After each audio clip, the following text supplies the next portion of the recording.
Afin que nous ayons tous le même écran, je vais vous aider à configurer l'écran pour agencer les fenêtres de différentes façons. Blender est composé d'une multitude de fenêtres qui peuvent être dimensionnées comme on le souhaite, en posant la souris à la jointure de deux fenêtres par exemple, et en tirant. Voilà, on peut tirer. La même chose peut être faite verticalement. Je vais reprendre. Voilà, la même chose peut être faite verticalement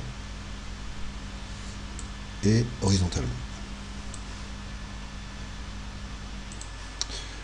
Nous pouvons ajouter des fenêtres tant que nous voulons. Il suffit de se mettre sur les petites poignées qui sont ici et de tirer. Hop, en cliquant avec le bouton gauche de la souris et en tirant. Si nous voulons nous débarrasser de la fenêtre nouvellement créée, il suffit de cliquer avec le bouton droit sur la jointure des deux fenêtres et mettre Join Area. La flèche indique quelle fenêtre va être écrasée par la fenêtre d'à côté. Si je clique sur le bouton gauche de ma souris en restant comme ceci, la fenêtre de droite va écraser la fenêtre de gauche. Je veux que la fenêtre de gauche écrase la fenêtre de droite, je déplace ma souris sur l'autre, celle-là devient sombre, c'est celle-là qui va disparaître. Hop, voilà. Pareil, je peux agencer chaque fenêtre comme je le souhaite.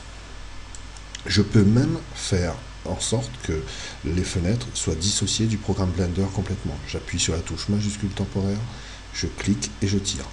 Blender m'a créé une nouvelle fenêtre complètement dissociée qui contient ce que je veux.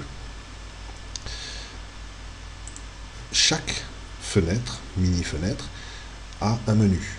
Ici, voilà le menu de cette mini-fenêtre-là. Voici le menu de cette mini-fenêtre ici, celle du bas.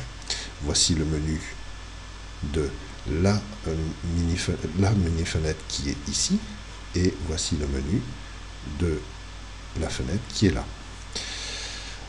Je ne veux pas de cette fenêtre, je clique droit sur ce bouton, Join Area, et j'écrase cette fenêtre-là. Voilà. Le menu qui est ici, en bas, si je désire le placer en haut, je clique droit sur le menu, je fais Flip to Top, et mon menu est venu en haut. Maintenant, chaque fenêtre affiche ce que l'on désire. Ici, cette fenêtre, je vais la maximiser, voilà, cette fenêtre affiche l'outliner. Si je veux que cette fenêtre affiche autre chose que l'outliner, je clique sur l'icône et je peux lui dire, au lieu de l'outliner, affiche-moi une fenêtre des propriétés. Je me retrouve avec une fenêtre des propriétés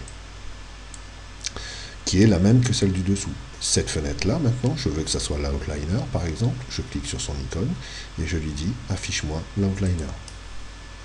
Et je peux agir comme je souhaite. De chaque côté, parfois, il existe des petits plus, comme ici, pour afficher un volet supplémentaire à cette fenêtre qui est la fenêtre 3D. La fenêtre 3D, parce que ici j'ai une icône 3D, mais je pourrais faire afficher quasiment, carrément l'outliner dans cette grande fenêtre là. Alors ici, je clique là, l'outliner, hop, je me retrouve avec l'outliner dans la grande fenêtre. Si je veux revenir à ma fenêtre 3D, je reprends ici, mon menu est passé en bas, je vais cliquer droit dessus, flip to top, je vais ici, 3D view, je reviens sur la fenêtre 3D. Le petit plus qui est là sert à afficher les paramètres numériques que l'on peut afficher et enlever de l'affichage en pressant sur la touche N. Quand j'appuie sur la touche N, ça affiche ou ça enlève les paramètres numériques. Le volet qui est ici s'affiche et s'enlève avec la touche T. T comme tool. Dans cette vue qui est présente à l'écran, j'ai enlevé les deux volets, N et T, mais je peux les faire réapparaître en cliquant sur le petit plus qui est ici et le petit plus qui est là. Le volet T comme tool, Object Tools, et le volet N, numérique, paramètre numérique, ici. Si je rappuie sur N, il disparaît. Si je rappuie sur T, le volume disparaît. Le volet concernant les tools disparaît. Voilà.